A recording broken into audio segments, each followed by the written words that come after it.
And thank you for watching News 12 New Jersey. I'm Ty Milburn. Now, less than a day after 3 people were shot during a high school football game, 5 men now in police custody. Hillary, I listened into the governor, and one of the things he said was that they are ready to go. A chopper crash in Manhattan. The helicopter landed in the Hudson River. Brian was so frustrated that he created this sign and left it outside of his business.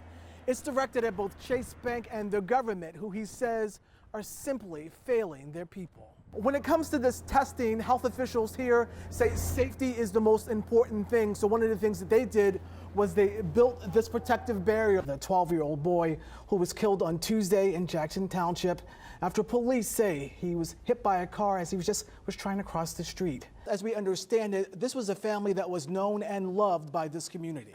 These police officers say the applause, the lights, and the pizza is just a small way to say thank you. What they're going to do is take a simple blood test. If it turns out I have been exposed to it in the past, well, I can use my plasma to help other people going through it. She saw a woman submerge into the river, and what did she do?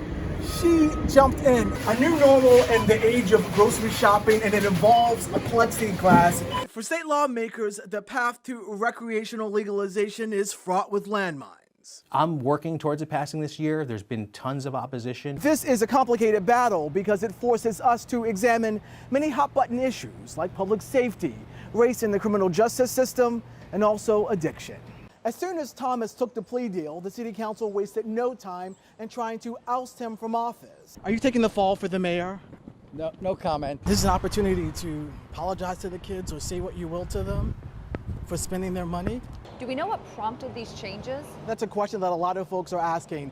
About 6 weeks ago, he was offered a deal that had him pleading guilty to a felony and stepping down immediately. Then all of a sudden today, he gets this new deal. We helped Tiandra Chandler. I can carry this for you. Where are you carrying it? After she rescued her pet gerbils on Monday, neither of which I had, but I tried it anyway, and it was bad. Lock in, get it. That is truly awesome. Wow. It's hard to get this guy excited, but the whole time this story was going on, he's cheering for Paul. Air drums. I love this music if it's Friday. Hey guys, and this is big news. The winner has been now. That's right. The winner has been announced and crowned the best burger in all of Westchester. Nothing says luxury living like having the Long Island Sound as your own private backyard. Today, folks, we're actually at the home of an international iconic movie star. Think about the movies Sixth Sense or Fifth Element or even Die Hard. So before we begin the tour, can we just talk about this door? Who do you imagine living in a place like this? Rich people. Exactly. Right now on News 12 New Jersey, we are on a storm watch. But falling trees, a big deal. You can take a look at this huge tree. Joining me right now, Kevin Oshevsky. His car happens to be underneath one of those trees.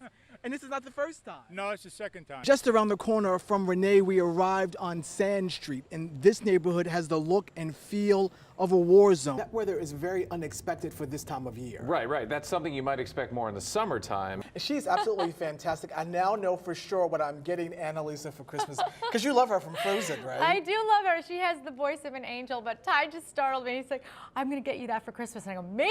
And we were on camera. I think it went over camera. It's so funny. Here we go. So it's funny. Time for your birthday smiles, everybody. And thanks for watching News 12. I'm Ty Milburn, and for Lisa Salvadorini. Now, mostly cloudy on your Tuesday here in the Hudson Valley. Matt Hammer is in our Weather Center with a look at our hyper-local forecast. And Matt, I guess the best thing we can say about the forecast is at least things have returned back to normal. Right, and seasonable for this time of the year. Police in Orange County now investigating reports of a stabbing last night at a Walmart there. News 12's Blaze Gomez has the story from Walk Hill. According to Blaze Gomez, News 12. A Yonkers man is facing charges after police say he opened fire outside a bar before leading them on a wild chase. Police say 22-year-old Tony Orlando Saez was involved in some sort of dispute outside the Eclipse Bar on Riverdale Avenue. Now, as an officer approached them, police say he fired 2 shots, hitting the front door area. Then he hopped into a pickup truck and took off, leading cops on a chase through the city before crashing on South Broadway. Now, the driver of that truck ran off, but Saez was arrested. The handgun allegedly used in the shooting was stolen from South Carolina. And the quadruple murder trial of a former police officer, Nicholas Tartaglione, will not begin in September after all. The U.S. Attorney's Office made the request last week, but defense attorneys objected, citing a number of issues. Now, a judge agreed with Tartaglione's lawyers. There's no word on when this trial will start. The suspect faces the death penalty in the 2016 deaths of 4 men in Orange County stemming from a botched drug deal.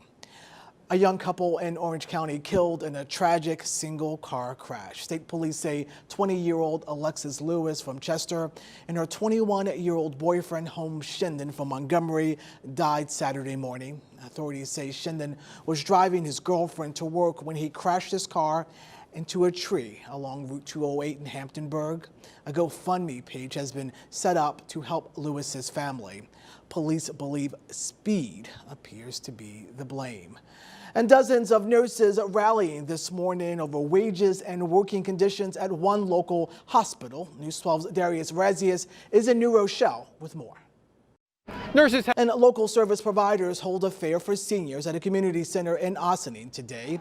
The annual event held to inform seniors of programs mandated to improve their quality of life. Now, government officials, including the Westchester District Attorney Anthony Scarpino and State Senator David Carlucci, were in attendance. Carlucci spoke out on some current bills that he's working on that would ban robocalls to protect seniors from scammers, as well as help make utility bills more affordable.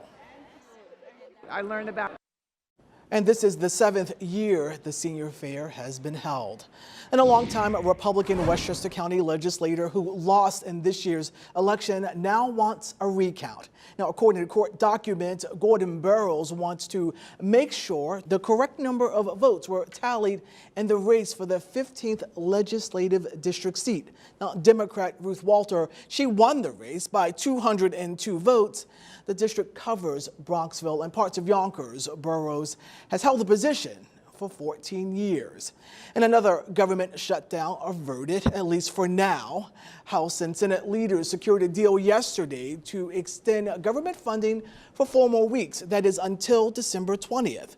The bill provides a military pay raise, extra cash to gear up for the 2020 census, and allows state highway programs to avoid a massive $7 billion cut that they faced this summer. The House is expected to vote on this agreement later today.